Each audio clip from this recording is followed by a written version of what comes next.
ہمارے آج کل کے جدید مفکرین میں سے ایک نے، یہ آخری زمانہ ہے نا، اس میں اچھے اچھوں کے ایمان بہک رہے ہیں، صرف اس لیے صحیفہ کاملہ کا انکار کیا کہ بھائی یہ کتاب میں نہیں مانتا کہ چوتھے امام کی ہے۔ زبانی انکار کرنا اور ہے، باقاعدہ اس کے اوپر تحقیقی مقالہ لکھنا۔ تو اس کے اندر مرکزی دلیل میرے اس جملے کو بنایا، کہا میں مانتا ہی نہیں، یہ جھوٹی ہے کتاب، جھوٹی۔ چلو اگر وہ اس طرح کہتے کہ اس کی سندیں ثابت نہیں ہے، کس نے سنا، کون راوی ہے، کیسے پتہ چلے، تو چلے پھر بھی کچھ سمجھ میں بات آتی۔ انہوں نے صرف اس لیے کہا کہ اس کی اتنی لمبی لمبی دعائیں ہیں کہ آدمی اگر یہ دعائیں پڑھنے لگے تو دنیا اور آخرت کسی اور کام کے قابل ہی نہیں رہے گا۔ یہ ہو ہی نہیں سکتا کہ امام اپنی قوم کو اپاہج بنانا چاہیں یا امام اپنی قوم کو عیسائی راہب بنانا چاہیں، اس لیے ساری دعاؤں پہ گجراتی میں ایک لفظ ہے چوکڑی، کراس۔ جس کتاب کی عظمت کو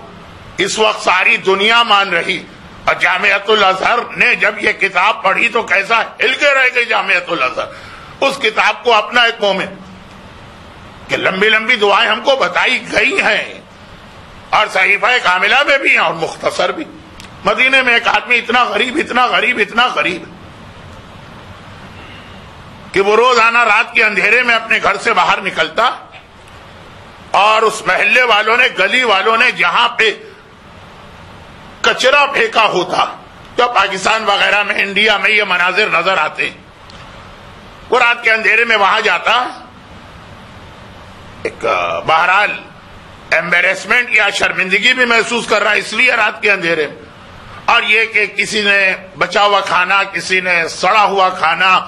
کسی نے پھلوں کے چھلکے، پھل تو کھا لیے چھلکے پھینکے، وہ چن کے لے کے آتا، اور اس کے باوجود خانوادہ اس کا بڑا ہے، اولاد زیادہ، والدین بھی ہیں، پھر بھی ہر وقت اس کے گھر میں فاقے ہی فاقے رہتے ہیں۔ ایک واقعہ تو بہت پڑھا جاتا ہے کہ ایک صاحب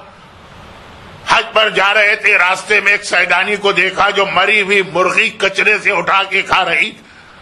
اور اس کو مسئلہ شرعی یاد دلایا تو اس نے کہا کہ اس وقت میری وہ کیفیت ہے کہ حرام حلال ہو گیا، اس انداز کا پیغمبر کے زمانے کا واقعہ۔ لیکن یہ مصیبت و پریشانی اپنی جگہ، امید اس نے نہیں چھوڑی، بار بار رسول کے پاس جا کے کہتا، جیسے ہر دفعہ کوئی بھی عالم، کوئی بھی خطیب، کوئی بھی ذاکر یا ہم جیسا طالب علم کسی بھی علاقے میں جائیں تو لوگوں کے مسئلے وہی ہوتے ہیں کہ مولانا یہ روزی کا اور صحت کا، پچھلی دفعہ بھی آپ آئے تھے اور دعا بتائی تھی اور کوئی فائدہ نہیں ہوا، آپ کوئی اور دعا بتائیے۔ تو پیغمبر کے پاس بار بار جاتا، اور پیغمبر فرماتے ہیں کہ اچھا ٹھہر جاؤ۔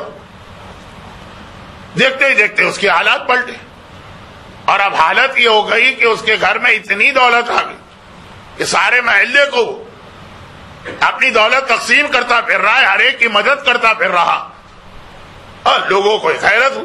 آج تو ٹھیک ہے سوال کر لیتے ہیں، کوئی پرائز باؤنڈ کھل گیا، کوئی لاٹری نکل آئی، حلال و حرام کی بات نہیں کر رہا ہوں، عوامی جملہ بتا رہا ہوں، لیکن اس وقت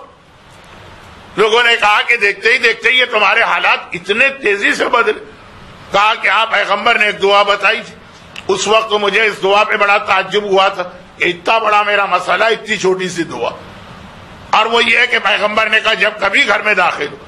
تو ایک بار سلام کرو، چاہے گھر میں کوئی ہو چاہے کوئی نہ ہو، اور سورہ قل هو اللہ کی تلاوت کیا کرو۔ اب مختصر ترین دعا، اور مدینے کا وہ پورا محلہ گواہی دے رہا، کیا ہم نے اس کو دیکھا کہ اس کے بچے اب سونے اور چاندی میں کھیل رہے ہیں۔ برحمتک یا ارحم الراحمین، وصلی اللہ علی محمد وآلہ الطاہرین۔